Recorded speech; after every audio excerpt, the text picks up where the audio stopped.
Hello my dear student, welcome back to my channel Shivam study knowledge. आज हम इस video में 2025 बोर्ड एग्जाम के लिए क्लास 12 हिंदी का एक वायरल मॉडल पेपर आप सभी के लिए लेकर आए हैं। नए पैटर्न पर आधारित ये मॉडल पेपर है जो आपके इस बार 2025 बोर्ड एग्जाम के लिए इंपॉर्टेंट है। यहाँ पर देखिए, क्लास 12 हिंदी 2025 बोर्ड एग्जाम के लिए वायरल पेपर है। पेपर जो ये पूरा सोल्यूशन के साथ इस वीडियो में हम आपको बताने वाले हैं। ऐसे ही आप लोगों को 2025 की बोर्ड परीक्षा में पेपर को हल करना है। हिंदी का एक वायरल पेपर है जो इस वीडियो में हम आप सभी के लिए लेकर आए हैं। इस बार हिंदी में 95 प्लस मार्क्स पक्का आपका हो जाएगा यदि ये पेपर पूरा देख लेते हो। तो वीडियो पूरा शुरू से लेकर लास्ट तक जरूर देखिएगा। वायरल पेपर है, नहीं विश्वास पड़ता है तो पेपर कोड देख लीजिए। 356 MD पेपर कोड है। प्रवेश पत्र लेकर जाइएगा, यहाँ पर आप अनुक्रमांक और अपना नाम लिख लीजिएगा क्योंकि ये पेपर आप अपने घर पर लेकर चले आएंगे। पूर्णांक हिंदी का है 100 नंबर का, क्लास 12 हिंदी का। नए पैटर्न पर आधारित सभी प्रश्न हैं जो इस वीडियो में आपको मिलेगा। टाइमिंग आपका समय 3 घंटा 15 मिनट रहेगा। 3 घंटा पेपर को हल करने के लिए और 15 मिनट जो है ये यहाँ पर देख सकते हैं परीक्षार्थियों को प्रश्न पत्र पढ़ने के लिए निर्धारित होता है। इस प्रश्न पत्र में 2 खंड हैं, दोनों खंडों के सभी प्रश्नों के उत्तर जो देना है क्या अनिवार्य है। ठीक है, खंड का से हम स्टार्ट करेंगे जो कि 50 नंबर का आपका क्वेश्चन खंड का में होता है। तो सबसे पहले हम खंड का के सारे प्रश्नों को हल करेंगे और आपको तरीका बताएंगे। यहाँ पर देखिए 10 बहुविकल्पीय प्रश्न होता है क्लास 12 हिंदी में। तो सबसे पहले चलिए देखते हैं, उनको हल करके आपको बताते हैं। यहाँ पर देखिए सबसे पहला देखिए प्रश्न उत्तर नंबर पहले का नंबर क्वेश्चन है कि माटी की मूर्ति के लेखक कौन है। ऑप्शंस यहाँ पर देख सकते हैं, स्क्रीन पर आपको ऑप्शंस दिख रहा होगा 4 ऑप्शंस जो है 4 दिख रहा है। इन्हीं के थ्रू आपको एक राइट आंसर बताना है और बोर्ड एग्जाम में भी ऐसे ही आप लोगों को जब आप आंसर बताएंगे तब जाकर आपको 1 नंबर दिए जाएंगे। तो इसका जो राइट आंसर हो जाएगा वो पहला वाला हो जाएगा, राम वृक्ष वेनीपुर हो जाएंगे इसके राइट आंसर। यहाँ पर देख सकते हैं 1 नंबर पक्का हो जाएगा। ठीक है, सारे क्वेश्चंस आपके बुक और क्वेश्चन बैंक से लिए गए हैं। तो जो भी स्टूडेंट अच्छे से तैयारी कर रहे होंगे, हमारी वीडियोज को देखते होंगे, इन सभी का आंसर उनको पता होगा। खा नंबर क्वेश्चन देखिए, काका कालेलकर का नाम किस विधा लेखक के रूप में प्रसिद्ध है। निबंध है, संस्मरण है, आत्मकथा है या डायरी है। ये भी 1 नंबर का आप लोगों का क्वेश्चन है स्टूडेंट। और आप देख सकते हैं कि हिंदी में खासकर शुरुआत में ही बहुविकल्पीय प्रश्न पूछा जाता है। तो कितना ज़्यादा इंपॉर्टेंट है आप सभी के लिए ये बताने की मुझे आवश्यकता नहीं है। तो इनमें से जो राइट आंसर हो जाएगा वो संस्मरण हो जाएगा, जो कि बुक के हिसाब से राइट आंसर दिया हुआ था स्टूडेंट। और इस क्वेश्चन को मैंने गूगल पर सर्च किया तो वहाँ पर आत्मकथा दिखा रहा था। अब आपके हिसाब से इसका राइट आंसर बुक वाला सही है या गूगल वाला, कमेंट में ज़रूर बताइएगा। अगला है गा नंबर क्वेश्चन, तूफानों के बीच के रचयिता कौन हो जाएंगे। तो जो तूफानों के बीच के रचयिता है रंगेव राघव हो जाएंगे, शिवदान सिंह चौहान, शिव सागर मिश्र या श्री राम शर्मा। तो इनमें से जो राइट आंसर हो जाएगा स्टूडेंट वो आपका पहला वाला हो जाएगा, रंगेव राघव हो जाएगा। यहाँ पर राघव लिख गया है, कंप्यूटराइज में गड़बड़ी हो गया है, यहाँ पर आप लोग समझ लीजिए राघव। ठीक है, तो तूफानों के बीच के रचयिता पहले वाला फर्स्ट आंसर आपका करेक्ट आंसर हो जाएगा। चलिए देखते हैं अगला क्वेश्चन। ये सभी क्वेश्चन जो स्टूडेंट हैं बहुत ही ज़्यादा इंपॉर्टेंट है। हिंदी का पेपर है, मैं पूर्ण रूप से हर एक सब्जेक्ट में आपको 95 प्लस दिलाकर रहूँगा। बस आप हमारे साथ हमारे चैनल पर जुड़े रहिए। यहाँ पर देखिए घ नंबर क्वेश्चन है, भारत के 11वें राष्ट्रपति का नाम क्या है। तो भारत के जो 11वें राष्ट्रपति का नाम है वो डॉक्टर अब्दुल कलाम जी हो जाएंगे। यानी पहले को जो आपका घ नंबर क्वेश्चन है इसका राइट आंसर तीसरा वाला, जो तीसरा वाला है वो राइट आंसर हो जाएगा। अब्दुल कलाम इसके सही आंसर हैं। ठीक है, अब चलिए देखते हैं अगला क्वेश्चन। यहाँ पर देखिए अगला नंबर क्वेश्चन पूछा गया कि आवारा मसीहा के जो रचनाकार हैं वो कौन से हो जाएंगे। तो 1 नंबर का ये भी क्वेश्चन है, आवारा मसीहा के जो रचनाकार हैं मैंने आप लोगों को काफ़ी बार इसका आंसर बताया है। आगे हो जाएंगे, यशपाल हो जाएंगे, विष्णु प्रभाकर हो जाएंगे या मोहन राकेश हो जाएंगे। तो इनमें से जो सबसे सही विकल्प है स्टूडेंट वो आपका हो जाएगा विष्णु प्रभाकर। क्या हो जाएगा, जो आवारा मसीहा रचना है वो तीसरा वाला विष्णु प्रभाकर की रचना है जीवनी विधा पर। किस पर, जीवनी विधा पर यह आधारित रचना है स्टूडेंट, याद रखिएगा। देखिए मैंने अभी तक यहाँ पर 5 क्वेश्चंस बता दिए हैं स्टूडेंट, जो कि किससे लिए गए थे, ये गद्य से आपके 5 क्वेश्चंस लिए गए थे, जो कि यहाँ पर आप लोग देख सकते हैं। अब यहाँ से हमारा स्टार्ट होता है पद्य के 5 क्वेश्चन यानी कवि वाले श्रेणी से। यहाँ पर देखिए प्रश्नोत्तर नंबर दूसरे का नंबर क्वेश्चन है कि जय चंद्र प्रकाश की रचना कौन सी हो जाएगी? चंद्रबादाई की, भट्ट केदार की, नरपतनाला की या विद्यापति की? तो इनमें से जो राइट आंसर हो जाएंगे वो आपके भट्ट केदार हो जाएंगे, यानी जय चंद्र प्रकाश रचना वो भट्ट केदार की है। ये भी 1 नंबर पक्का हो जाएगा। खा नंबर देखिए, प्रकृति के सुकुमार कवि कहलाते हैं। तो जो प्रकृति के सुकुमार कवि कहलाते हैं वो सुमित्रा नंदन पंत जी हो जाएंगे इसके राइट आंसर। खा नंबर क्वेश्चन का आपका दूसरा बिल्कुल सही हो जाएगा। ग नंबर क्वेश्चन देखिए, छायावादोत्तर काल की पत्रिका कौन सी हो जाएगी इनमें से? मैंने काफ़ी बार आप लोगों को बताया है, जो छायावादोत्तर काल की पत्रिका है वो आपकी कादम्बनी हो जाएगी।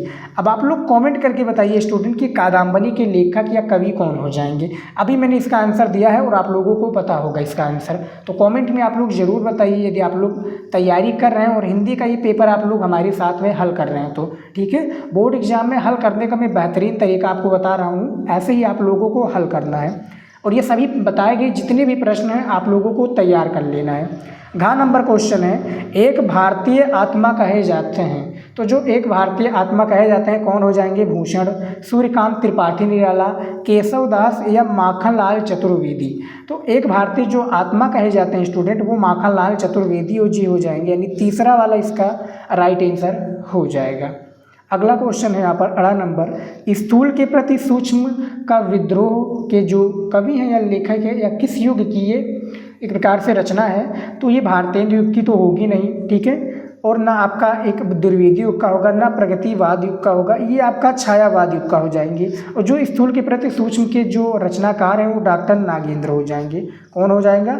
डॉक्टर नागेंद्र इसके रचनाकार हो जाएंगे। मैं सही हूँ तो कमेंट में ज़रूर बताइएगा। ठीक है, तो 10 जो हमारा बहुविकल्पीय प्रश्न था 5 गद्य से 5 पद्य से मैंने बता दिया है। ठीक है, अब चलिए देखते हैं अगला टॉपिक, अगला क्वेश्चन। यहाँ पर देखिए अगला क्वेश्चन है 3 नंबर क्वेश्चन। यहाँ पर देखिए कि निम्नलिखित गद्यांश, देखिए निम्नलिखित गद्यांश पर आधारित प्रश्नों के उत्तर दीजिए। ठीक है, 5 गुणे 2 यानी बराबर 10 नंबर, यानी 5 प्रश्न दिए हुए हैं यहाँ पर देख सकते हैं। ठीक है, ये 5 प्रश्न हैं, एक प्रश्न के उत्तर के लिए आपको 2 नंबर दिया जाएगा। तो 5 गुणे 10 यानी 5 दूनी 10, आपका 10 नंबर हो जाएगा। ठीक है, अथवा करके दिया हुआ है यहाँ पर आप देख सकते हैं। ठीक है, एक ये आपका गद्यांश हो जाएगा हिंदी का, एक आपका ये गद्यांश हो जाएगा। दोनों में से किसी एक को करना है जिसके लिए आपको 10 नंबर दिया जाएगा। ठीक है, अब देखिए कैसे हल करना है ये मैं भी आपको बता देता हूँ। देखिए आपको सिर्फ इन्हीं प्रश्नों का उत्तर देना, जैसे कि यहाँ पर बाकायदा बताया हुआ है कि गद्यांश पर आधारित सिर्फ प्रश्नों का उत्तर दीजिए। ठीक है, तो यहाँ पर देखिए 2 प्रश्न तो इसमें कंपलसरी होते हैं। अब स्टूडेंट आप लोग कहेंगे कि सर कौन सा प्रश्न जो है कंपलसरी होता है, यानी वो चाहे गद्यांश में पूछा जाए वो पद्यांश में, ये दोनों में पूछा जाता है। एक आपका पाठ और चैप्टर का नाम, दूसरा आपका रेखांकित अंश की व्याख्या। ठीक है, ये हर एक गद्यांश और पद्यांश दोनों में देखने को मिल जाएगा। अब इसी में भी उपयुक्त गद्यांश के पाठ और लेखक का और दूसरा है रेखांकित अंश की व्याख्या, इसमें भी है। तो ये जो 2 प्रश्न हैं ये हर आपके गद्यांश पद्यांश में पूछे जाते हैं। ये आपको बताना कि किस चैप्टर से लिया गया है। तो आप लोगों ने पढ़ा होगा तो आपको भैया चैप्टर का नाम पता होगा, नहीं पढ़ा है तो मैं ट्रिक बता देता हूँ। देखिए जैसे पहला प्रश्न यहाँ पर दिया क्या हुआ है, ये देखिए कि उपयुक्त गद्यांश के पाठ का शीर्षक और लेखक का नाम लिखिए। ठीक है, तो हमें सबसे पहले करना क्या है, जैसे मान लीजिए कि आपको पता है, आपने देखते ही बता दिया कि हाँ इस चैप्टर से लिया गया, इसके लेखक या कवि ये हैं। नहीं पता है तब क्या करेंगे, तो हमें पूरा पढ़ना है। जैसे भूमि पर बसने वाला, जन और जन की संस्कृति, इन तीनों के सम्मिलन में राष्ट्र का स्वरूप बनता है। भूमि का निर्माण देवों ने किया है, वो अनंत काल से ही उसके भौतिक रूप, देखिए उसके क्या है, भौतिक रूप, सौंदर्य और समृद्धि के प्रति सचेत होना हमारा आवश्यक कर्तव्य है। अब यहाँ पर देखिए राष्ट्रीयता की बात हो रही है, पृथ्वी की बात हो रही है, ठीक है, फिर भावों की बात हो रही है और किसकी, भूमि की बात हो रही है। तो जो हमारा चैप्टर 1 है, अब इतना आप लोगों को एक पॉइंट मिल गया, क्लू मिल गया स्टूडेंट। ठीक है, पॉइंट मिल गया कि हाँ इस चैप्टर से लिया गया है। तो चैप्टर का क्या नाम है स्टूडेंट, राष्ट्र का स्वरूप। क्या नाम है, राष्ट्र का स्वरूप। ठीक है, चैप्टर का नाम है। अब इसके लेखक कौन हो जाएंगे, वो हो जाएंगे वासुदेव शरण अग्रवाल जी। ठीक है, तो हमें बेसिकली इसका संदर्भ लिखना है, यानी गद्यांश पर आधारित शीर्षक और लेखक का नाम के साथ में हमें संदर्भ लिखना है कि प्रस्तुत गद्यावतरण इस चैप्टर से लिया गया है, इसके लेखक ये हो जाएंगे। ठीक है, तो मैंने तरीका बता दिया है, वो वीडियो इस वीडियो को देखने के बाद में ज़रूर देख लीजिएगा। ठीक है, तो ये हमारा 2 नंबर इसमें कंप्लीट हो जाएगा जब हम इसका संदर्भ लिख देंगे, क्योंकि हमें चैप्टर का नाम और उसके लेखक का नाम पता है। ठीक है, अब इसके उसके बाद में देखिए रेखांकित अंश की व्याख्या। अब यहाँ पर देखिए रेखा कहाँ पर, देखिए जो राष्ट्रीयता पृथ्वी के साथ नहीं जुड़ी वो निर्मूल, देखिए निर्मूल होती है। राष्ट्रीयता की जड़ें पृथ्वी में जितनी गहरी होगी उतने ही राष्ट्रीय भावों का अंकुर पल्लवित होगा। ठीक है, तो हमें इसका पूरा अर्थ बताना है, यानी जो वासुदेव शरण अग्रवाल जी हैं इनका अर्थ उन्होंने बताया है। ठीक है, कि इसका अर्थ क्या है, हिंदी में पूर्ण रूप से इसका व्याख्या कर देना है। ठीक है, इसका जब आप लोग व्याख्या कर देंगे तो इसके लिए भी आप लोगों को 2 नंबर दिया जाएगा। ठीक है, बाकी का जो 3 क्वेश्चन बचता है इसका आंसर इसी में मिलेगा। देखिए कैसे मिलता है, देखिए किसके सम्मेलन में राष्ट्र का स्वरूप बनता है, तो यहाँ पर देखिए किसके सम्मेलन में राष्ट्र का स्वरूप बनता है, यहाँ पर आप लोग देख लीजिए आराम से। ठीक है, ये देखिए पूरी इसमें बताए गए हैं, पूरी जानकारी आप लोग वीडियो को आराम से रोककर इसका आंसर देख सकते हैं। मैंने काफ़ी बार आप लोगों को हल करने का तरीका बताया है कि कैसे को गद्यांश जो है हल किया जाता है, और मैं आपको चैप्टर भी बता देता हूं कि कौन से गद्यांश का चैप्टर इस बार बोर्ड एग्जाम में पूछा जाएगा। आपको हर एक चैप्टर के 5 कम से कम 5 गद्यांश को पढ़कर जाना है। एक तो आपका राष्ट्र का स्वरूप हो गया, दूसरा निंदा रस आप याद कर लीजिए, तीसरा अशोक की फूल। इस बार ये कंफर्म है कि इन तीनों में से आपका 2 गद्यांश तो कंफर्म है। ठीक है, तो आपको 2 प्रश्न देख लिए कि किस तरह से पूछा जाता है, 2 प्रश्न कंपलसरी होता है। बाकी के जो 3 क्वेश्चन होते हैं इसी गद्यांश से होते हैं और इसका आंसर इसी गद्यांश में मिलेगा। आप लोग पढ़कर आराम से इसका गद्यांश हल कर लीजिए, यहाँ पर आप देख सकते हैं। ठीक है, स्क्रीनशॉट भी ले सकते हैं। अगला देखिए, जैसे ये गद्यांश आपका दिया हुआ है कि रविंद्रनाथ ने इस भारतवर्ष को, ठीक है, महामानव समुद्र कहा है। क्या कहा है भैया, महामानव समुद्र कहा है। इसमें भी 5 प्रश्न दिए हुए हैं। उपयुक्त गद्यांश के पाठ और लेखक का नाम बताइए। अब देखिए इसमें भी आपको नहीं पता चलता कि किस चैप्टर से लिया गया है, तो आप पूरा पढ़ लीजिए। यहाँ पर कोई ना कोई पॉइंट मिल जाएगा जिससे आपको चैप्टर का नाम पता हो जाएगा। जैसे यहाँ पर अशोक की बात हो रही है, ठीक है, अशोक की बात हो रही है तो आपको चैप्टर का नाम पता चल गया भैया। क्या चैप्टर का नाम है, अशोक के, ठीक है, अशोक के जो फुल चैप्टर है आपका, इसके जो लेखक हो जाएंगे हजारी प्रसाद द्विवेदी जी, आचार्य हजारी प्रसाद द्विवेदी जो इसके लेखक हैं। इनमें आपको 2 नंबर मिल जाएगा, यानी आपको संदर्भ लिखने का तरीका मालूम हो गया। यानी करना आपको स्टूडेंट दोनों में से किसी एक को है, जो भी आप लोगों को आता हो, यानी पूरा गद्यांश हल करने से जिससे आपका टाइम बचेगा। ठीक है, गद्यांश तो आप दोनों को हल कर पाएंगे, लेकिन टाइम आपको बचाना, जिसमें आप ज़्यादा फास्ट कर पाएँ उसको आप हल कर दीजिए। 2 प्रश्न आपको देखने को मिल जाएगा, एक रेखांकित अंश की व्याख्या और पाठ और लेखक का नाम। ये आपको गद्यांश में और पद्यांश में भी मैं आगे दिखाऊंगा कैसे मिलते हैं। ठीक है, बाकी के जो 3 क्वेश्चन है इसका आंसर आपको इसी गद्यांश में देखने को मिल जाएगा। तो आराम से पढ़कर इन सारे गद्यांश के बताए गए प्रश्नों को हल कर लीजिए। ठीक है, तो जैसा कि मैंने बताया 3 चैप्टर के गद्यांश आपके इस बार के कन्फर्म है, बोर्ड एग्जाम 2025 में पूछे जाने वाले हैं। अशोक के फूल, राष्ट्र का स्वरूप और निंदा रस जो कि हरिशंकर परसाई निंदा रस, अशोक के फूल आचार्य हजारी प्रसाद द्विवेदी और राष्ट्र का स्वरूप वासुदेव शरण अग्रवाल जी, इसके लेखक हो जाएंगे। तैयार कर लीजिएगा स्टूडेंट, 5-5 गद्यांश को पढ़ लीजिए और बोर्ड एग्जाम में कैसे हल करना है मैंने तरीका आपको बता दिया है। अब आपको संदर्भ और रेखांकित अंश की व्याख्या कॉपी में कैसे लिखनी है उसका मैंने अलग से वीडियो बनाया हुआ है। ठीक है, वो वीडियो जरूर देख लीजिएगा। अब चलिए देखते हैं अगला क्वेश्चन। तो अगला क्वेश्चन यहाँ पर देखिए क्या है, देखिए उसी से में से 5 क्वेश्चन था। देखिए जैसे यहाँ पर 4 क्वेश्चन है ना, तो एक क्वेश्चन और है। टोटल 5 क्वेश्चन जो कंप्लीट होंगे तब जाकर हमें एग्जामिनर जाकर 10 नंबर देगा। यहाँ पर देखिए भैया सेम प्रोसेस है, यानी 5 × 10 यानी 5 दूनी 10। यहाँ पर भी 5 प्रश्न दिए हुए हैं और 2 प्रश्न कंपलसरी यानी हर साल पूछे जाते हैं। उपयुक्त पद्यांश के शीर्षक और कवि का नाम, ये हर साल और हर एक गद्यांश पद्यांश में देखने को मिल जाएगा। भैया आपको चैप्टर का नाम बताना जरूरी है। जो रेखा खींची हुई है यानी ये जो 2 रेखा है इसकी व्याख्या करनी है। इसमें भी आपको अथवा देखने को मिल जाएगा। ठीक है, अथवा दोनों में से किसी एक को करना है, जो आप लोगों को अच्छा लगे, जो आपको आता हो प्रश्न का उत्तर वो कर दीजिए। ठीक है, देखिए जैसे इसमें बताया गया 4था नंबर प्रश्न में कि निम्नलिखित पद्यांशों पर आधारित प्रश्नों का उत्तर लिखिए। सेम प्रोसेस है भैया, यहाँ पर भी आपको प्रश्नों का उसके उत्तर लिखना है। देखिए कोई प्यारा कुसुम कुम्हारा गेह में जो पड़ा है, तो प्यारे के चरण पर ला डाल देने उसी को, यू देना ये पवन बतला फूल सी एक बाला।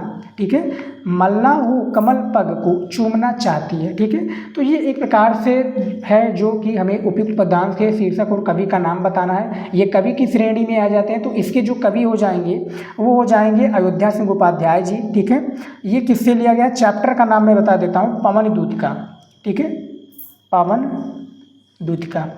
इसके जो कवि हो जाएंगे वो अयोध्या सिंह उपाध्याय हरियोध जी हो जाएंगे, ठीक है, अयोध्या, ठीक है, अयोध्या सिंह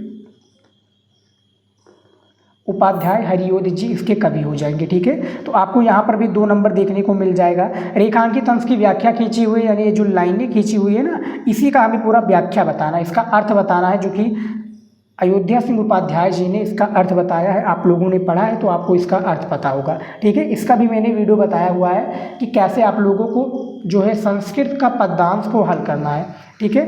5 प्रश्न, बाकी जो 3 प्रश्न होते हैं वो इन्हीं पद्यांश से लिए गए हैं। इन्हीं पद्यांश में से प्रश्नों का पढ़कर आप लोग उत्तर दे दीजिए, ठीक है। अथवा करके ये वाला दिया हुआ है, दोनों में से किसी एक को करना है कि पंत होने दो अपरिचित प्राण रहने दो अकेला, और घेर ले छाया अमाबन आज कज्जल अश्रुओं में रिमझिमा ले ये गिरागन, और होंगे नयन सूखे तिल बुझे ओ पलक रूखे, अद्र चितमन में यहाँ सत विद्युतों में दीप खिला, ठीक है। अब आप लोगों ने पढ़ लिया है तो आपको कुछ ना कुछ तो आइडिया हो गया होगा।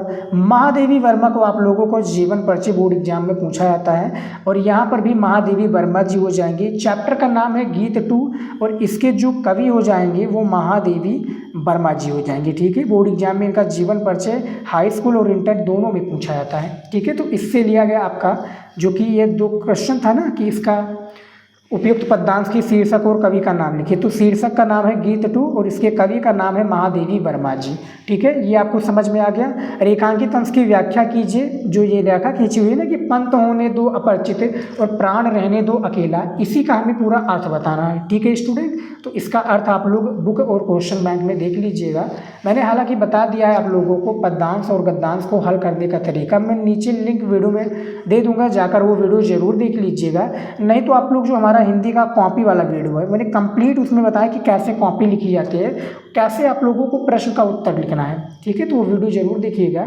और बाकी मैं बात करूँ स्टूडेंट पद्यांश में से, तो इस बार बोर्ड एग्जाम में जो ज़्यादा चांसेस हैं आपके 4 चैप्टर के पद्यांश में से 5-5 पद्यांश को पढ़कर जाना है, ठीक है। एक तो आपका पवन दूतिका हो गया, दूसरा आपका महादेवी वर्मा के जो एक गीत है, गीत 1, गीत 2 और गीत 3, इसको तैयार कर लेना है। तीसरे आपके हो जाएंगे, कौन हो जाएगा, तीसरा हो जाएगा भैया गंगा अवतरण, ठीक है, और केकई का अनुताप, ये तैयार कर लीजिए। और चौथा जो है वो हो जयशंकर प्रसाद जी का हो जाएगा, जो कि श्रद्धा मनु और गीत, ठीक है। तो ये 4 चैप्टर का है जो कि आप लोग तैयार कर लेंगे तो कन्फर्म है इस साल 2 आपके पद्यांश पूछे जाएंगे, ठीक है। और दोनों में से किसी एक को करना है, जिसके लिए आपको 10 नंबर दिए जाएंगे और 10 नंबर आसानी से आप लोग प्राप्त कर सकते हैं, ठीक है। तो उपयुक्त पद्यांश की शीर्षक और कवि का नाम, रेखांकित अंश की व्याख्या कर दीजिए। बाकी का जो 3 प्रश्न है आप इन तीनों प्रश्न का उत्तर दे दीजिए इसी में से देखकर, ठीक है। इसका आंसर आप लोग दे दीजिएगा, आपका 10 नंबर कन्फर्म है, ठीक है। तो ये भी मैंने आपको तरीका बता दिया कि कैसे आप लोगों को हल करना है, और चैप्टर का नाम भी बताया कि कौन से चैप्टर का आपका इस बार की बोर्ड एग्जाम में पूछा जाएगा जो है पद्यांश। 5 नंबर प्रश्न देखिए। 5 नंबर का नंबर क्वेश्चन है कि निम्नलिखित में से किसी एक लेखक का जीवन परिचय देते हुए उनकी साहित्यिक विशेषताओं पर प्रकाश डालिए, ठीक है। किसी एक लेखक का आपको क्या करना है, जीवन परिचय देना है, और जो उनकी साहित्यिक विशेषताएं हैं उन पर आपको लोगों को प्रकाश डालना है। अधिकतम शब्द सीमा 80 शब्द है, यानी 80 शब्दों में आपको एक जीवन परिचय को लिखना है, ठीक है। आपको 5 नंबर दिए जाएंगे। अब देखिए 5 नंबर ऐसे नहीं मिलेगा, 3 नंबर आपको जीवन परिचय के लिए दिया जाएगा, ठीक है स्टूडेंट, और 2 नंबर उनकी साहित्यिक परिचय के लिए दिया जाएगा। तो टोटल आपका 5 नंबर एक जीवन परिचय में हो जाएगा। तो लेखक के जीवन परिचय में आपके इस बार 2025 बोर्ड एग्जाम के लिए जो जीवन परिचय इम्पॉर्टेंट है वो है डॉक्टर हजारी प्रसाद द्विवेदी जी, फिर दूसरा है डॉक्टर APJ अब्दुल कलाम जी, और तीसरा है हरिशंकर प्रसाद जी। ये तीनों जीवन परिचय लेखक का तैयार कर लेंगे तो आपका 5 नंबर कहीं पर नहीं गया है, समझ लीजिए 5 नंबर पक्का है। इन तीनों का जीवन परिचय चाहिए तो आपको हमारे चैनल पर विजिट करना पड़ेगा, ठीक है। और अभी तक आप लोगों ने चैनल को नहीं सब्सक्राइब किया तो कर लीजिए स्टूडेंट। ऐसे ही वीडियो हम आप सभी के लिए इस चैनल पर लेकर आते हैं, दिन रात एक करके हम आप लोगों की अच्छे से तैयारी करा रहे हैं। खा नंबर क्वेश्चन देखिए कि निम्नलिखित में से किसी एक कवि का जीवन परिचय देते हुए उनकी कृतियों पर प्रकाश डालिए, ठीक है।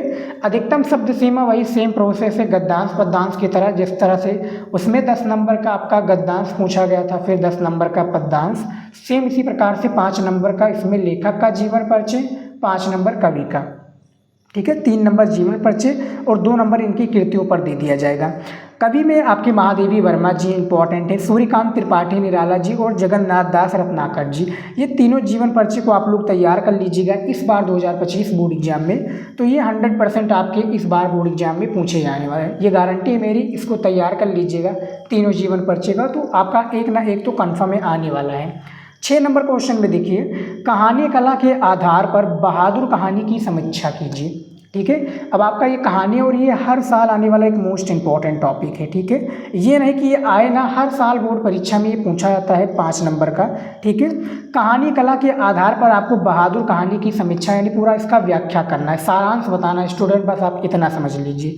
अधिकतम शब्द सीमा 80 शब्दों में आपको एक प्रश्न का उसका उत्तर देना है। यहाँ पर भी अथवा लिखा है, यहाँ पर आप देख सकते हैं, आप ये वाला भी देख सकते हैं आंसर की पंचलाइट कहानी के जो प्रमुख पात्र का चरित्र चित्रण कीजिए। किनका चरित्र चित्रण करना है? गोधन का। तो इस पर भी मैंने वीडियो बनाया है स्टूडेंट। यहाँ पर जितने भी हिंदी में जितने भी मैं बता रहा हूँ कि वीडियो मिल जाएगा, वो सभी चैनल पर मिल जाएगा। ठीक है, तो दोनों में से किसी एक को करना है, अथवा है 5 नंबर आपको दिए जाएगा। ठीक है, तो तैयार कर लीजिएगा। अगला देखिए 7 नंबर चैप्टर कि स्वपठित खंड काव्य के आधार पर किसी एक खंड काव्य के प्रश्न का उत्तर लिखिए। ठीक है, ये भी आप लोगों का 5 नंबर का पूछा जाता है और अधिकतम शब्द सीमा 80 शब्दों में है। ठीक है, अब देखिए जो हमारी यूपी बोर्ड के स्टूडेंट हैं, ठीक है, यूपी बोर्ड के स्टूडेंट के लिए अलग अलग खंड काव्य स्टूडेंट लगता है। ठीक है, अलग अलग खंड काव्य, जैसे कि हमारे यहाँ पर जो मैं खंड काव्य की बात करूँ स्टूडेंट, तो कौन सा लगता है? त्यागपति खंड काव्य। ये देखिए हमारे यहाँ पर हमारी डिस्ट्रिक्ट में त्यागपति खंड काव्य लगता है, और आपकी डिस्ट्रिक्ट में कौन सा? श्रवण कुमार लगता है, या आलोक वृत्त लगता है। ठीक है स्टूडेंट, या मुक्ति यज्ञ लगता है। ठीक है, या सत्य की जीत, या रसव्यथी। मैंने इन सभी पर वीडियो ऑलरेडी अपने चैनल पर बना रखा है। आप लोग मान लीजिए नहीं पता है आप लोगों को कि यूपी में है, और आप लोगों को नहीं पता है कि किस डिस्ट्रिक्ट का हमारा खंड काव्य है, तो आप लोगों के पास क्वेश्चन बैंक होगा, कोई भी टाइप का आपके पास क्वेश्चन बैंक होगा, विद्या क्वेश्चन, अरिहंत मास्टर माइंड या राजीव का कोई भी क्वेश्चन बैंक है, तो उसमें जाकर देखेंगे खंड काव्य वाले सेक्शन में आपकी डिस्ट्रिक्ट का खंड काव्य दिखा देगा। हालांकि मैंने सभी स्वपठित जो खंड काव्य इस पर वीडियो बनाया हुआ है, जाकर चैनल पर आप लोग जरूर देख लीजिएगा। ठीक है, अब अगला टॉपिक देखते हैं। देखिए अभी तक जो है स्टूडेंट मैंने 50 नंबर का क्वेश्चन आप लोगों का कंप्लीट करा चुका हूँ। ठीक है, यहाँ तक आपका 50 नंबर कंप्लीट हो चुका है। अब हमारा खंड खा आ चुका है, जो कि यहाँ से हमारा सिलसिला होगा स्टार्ट 50 नंबर का। ठीक है, हिंदी व्याकरण, इसको आप लोग समझ लीजिए क्या? हिंदी व्याकरण। ठीक है, तो खंड खा के सारे प्रश्नों को चलिए देख लेते हैं और इसको भी हल करके आपको बताते हैं। 8 नंबर क्वेश्चन का नंबर क्वेश्चन दिया हुआ है, प्रश्नोत्तर नंबर 8 है। इसमें देखिए कि निम्नलिखित संस्कृत गद्यांशों में से किसी एक का संदर्भ हिंदी में अनुवाद कीजिए। ठीक है, 7 नंबर आपको एक संस्कृत के गद्यांश को हल करने के लिए दिया जाएगा।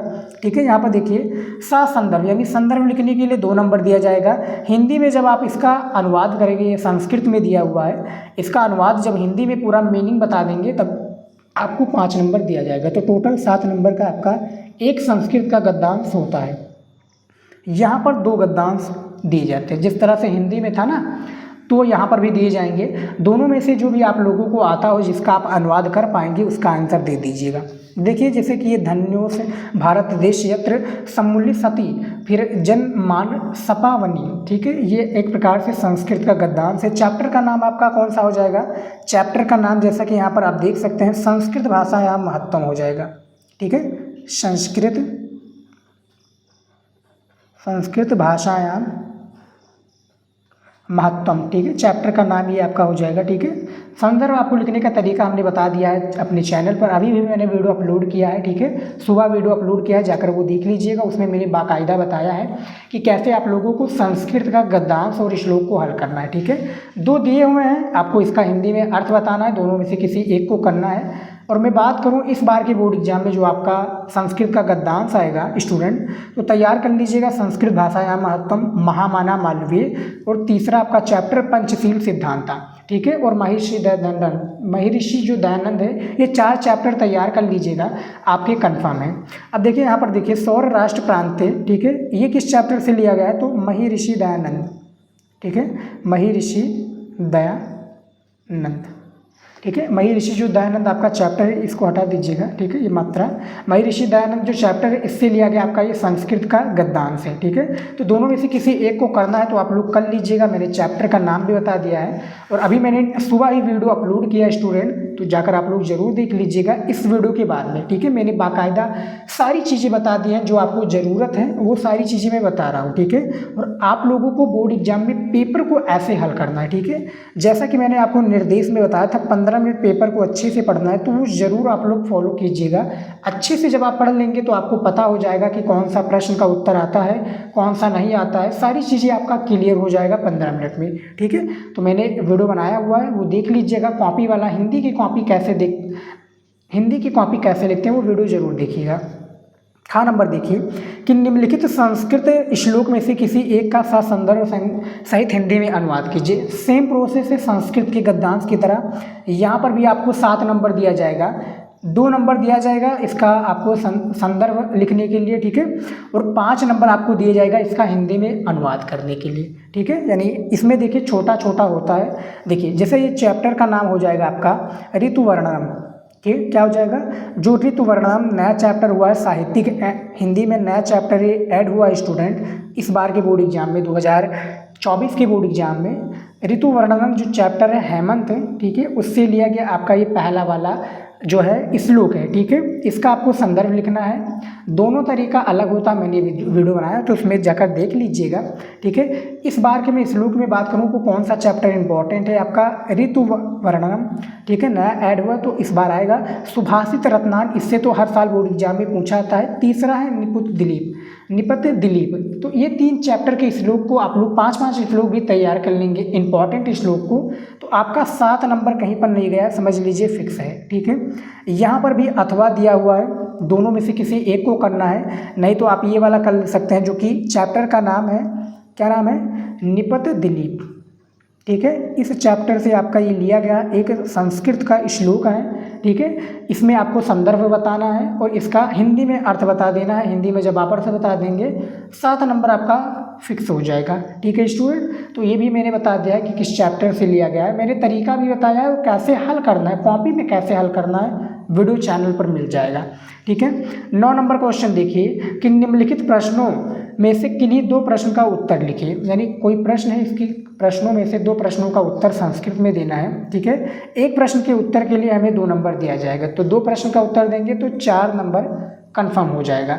तो यहाँ पर दिया हुआ है 4 क्वेश्चन, करना हमें क्या है, 2 ही क्वेश्चन करना है, ठीक है। तो जैसे ये वाला कर सकता हूँ मैं। जैसे दूसरा है वाल्मीकि की ग्रंथ रचितवान, तो यहाँ पर मैं लिख दूंगा वाल्मीकि, ठीक है, ये गलत हो गया स्टूडेंट, देखिए वाल्मीकि इस तरह से लिखा जाएगा, ठीक है। यहाँ पर आप इस तरह से समझ लीजिए, ठीक है, ये बिंदु वाल्मीकि, ठीक है, की वाल्मीकि की रामायण, वाल्मीकि रामायण ग्रंथ ये की हटा दीजिए, रामायण, ठीक है, रामायण, ठीक है, ग्रंथ रचितवान, ये आप आगे लिख दीजिए, आपका 2 नंबर कंप्लीट हो जाएगा, ठीक है। उसी प्रकार से ये वाला दिया हुआ है, ठीक है, ये वाला हसपोतिका पति रूपेण कस्य वर्णम अकरोत, ठीक है। तो ये कस्य को हटा दीजिए, यहाँ पर आप लगा दीजिए, ठीक है, मयूरस्य, ठीक है। तो हसपोतिका पति रूपेण मयूरस्य वर्णम अकरोत, ठीक है। ये भी 2 नंबर आपका पक्ष कर देगा, यानी पक्का कर देगा। उल्लुकस्य विरोध केन अकरोत, तो इसमें यानी आप इस तरह से लिखेंगे, ठीक है, काक, ठीक है, काक उल्लुकस्य, यहाँ पर देखिए ये लिख देंगे उल्लस्य विरोध, ठीक है स्टूडेंट, विरोध अक्रांत अक्रोत, इतना समझ लीजिए, ठीक है।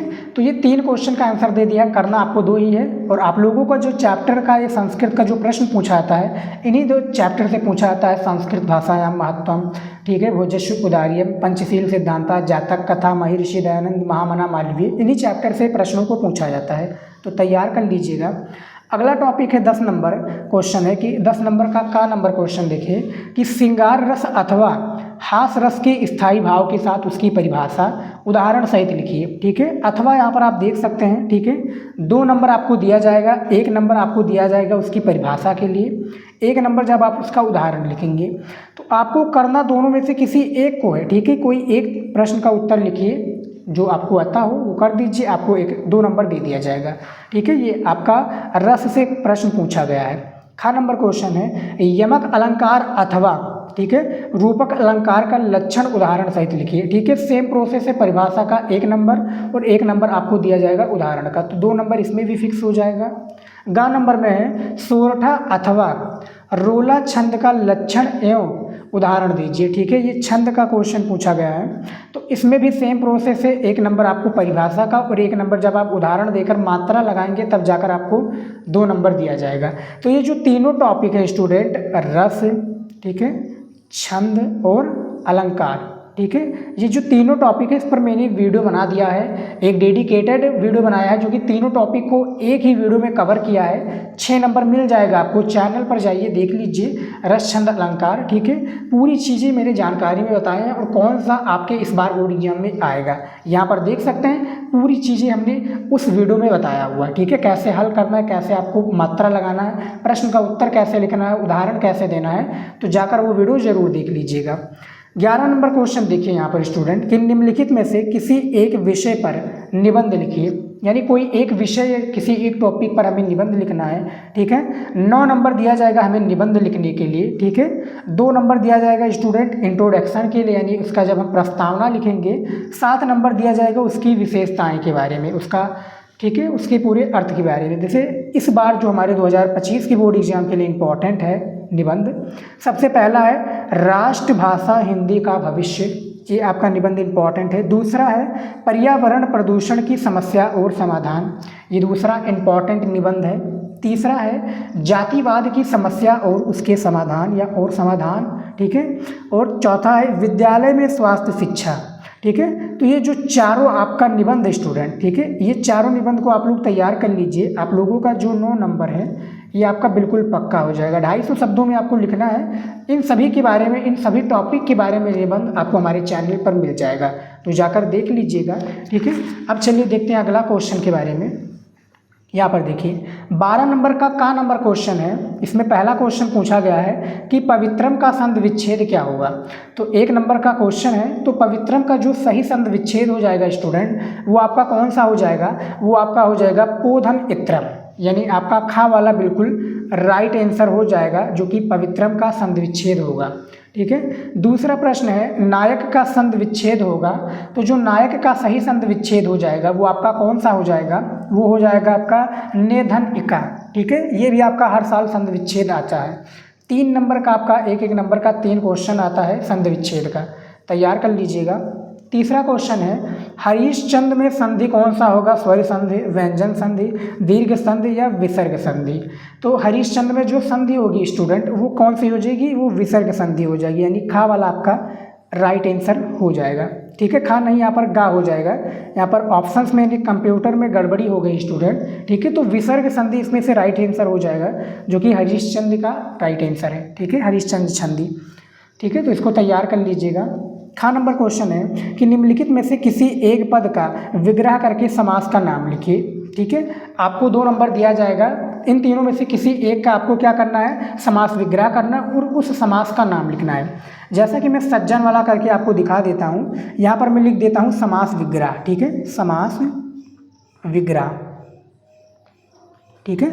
यहाँ पर मैं समास विग्रह कर रहा हूँ सज्जन का, ठीक है। तो सज्जन का समझिए सत्य, ठीक है, सत्य प्लस जन, ठीक है। यहाँ पर समास का नाम होगा स्टूडेंट, तो आप इतना समझ लीजिए। समास का नाम क्या हो जाएगा, समास का नाम है कर्मधारण समास, ठीक है, कर्म धारण, ठीक है।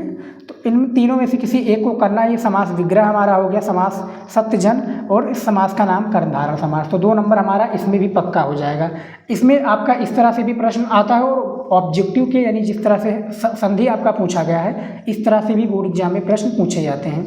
13 नंबर देखिए, 13 नंबर का नंबर क्वेश्चन पूछा गया है और इसका पहला क्वेश्चन है कि कृत्वा में प्रत्यय कौन सा हो जाएगा? तो जो कृत्वा में प्रत्यय होगा स्टूडेंट वो आपका कत्वा हो जाएगा, यानी गा वाला बिल्कुल राइट आंसर हो जाएगा, जो कि 13 का नंबर का पहला क्वेश्चन सही विकल्प है।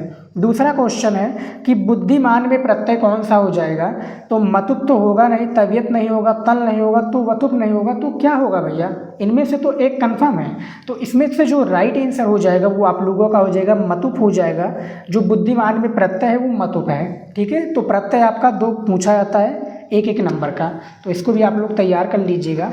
अगला देखिए, यहाँ पर देखिए खा नंबर क्वेश्चन।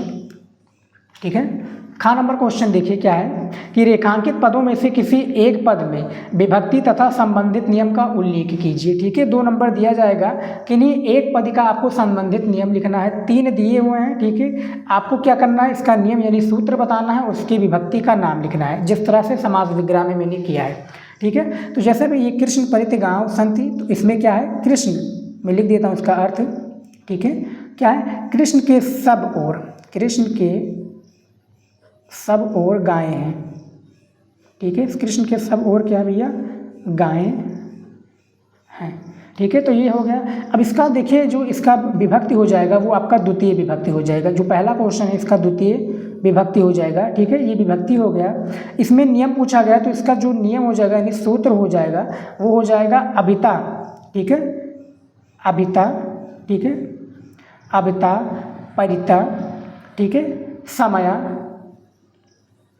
निक्सा, हा प्रतियोगी। ठीक है, उसके बाद में शुरू से शीर्षा खल्लाट अस्ति, यानी इसमें क्या पूछा गया, शुरू से शीर्षा खल्लाट अस्ति। ठीक है, शुरू यानी सिर से गंजा है, और गुरुणा सा शिष्य अप गच्छति, यानी गुरु के साथ शिष्य भी आता है। ठीक है, ये जो सूत्र हो जाएगा इसका सहयुक्ति प्रधान हो जाएगा, और इसमें जो विभक्ति हो जाएगा वो आपका तृतीय विभक्ति हो जाएगा। तो इन तीनों में से किसी एक को करना है जिसके लिए 2 नंबर दिया जाएगा। ठीक है, नियम और आपको विभक्ति का नाम लिखना है।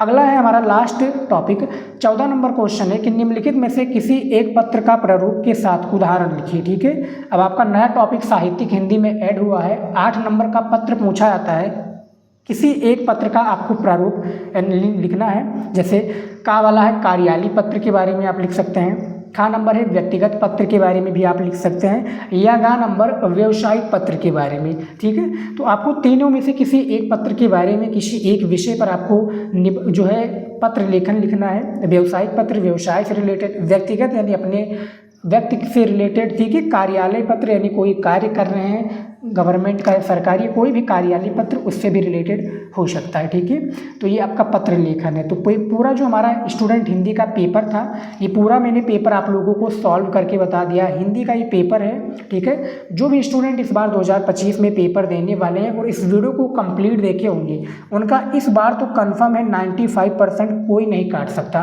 क्योंकि उनके पास जज्बा है और अच्छे से तैयारी कर रहे हैं, दिन रात एक कर रहे हैं, मेहनत कर रहे हैं, और जो मेहनत करता है किस्मत भी उसी का साथ देती है स्टूडेंट। तो फिलहाल स्टूडेंट इस वीडियो में इतना ही। आई होप कि वीडियो को आप लोगों ने देखा है, लाइक जरूर कीजिएगा, चैनल पर नए और वीडियो आपको हेल्पफुल लगा तो प्लीज़ चैनल को सब्सक्राइब कर लीजिए, 1 ही सेकंड लगेगा।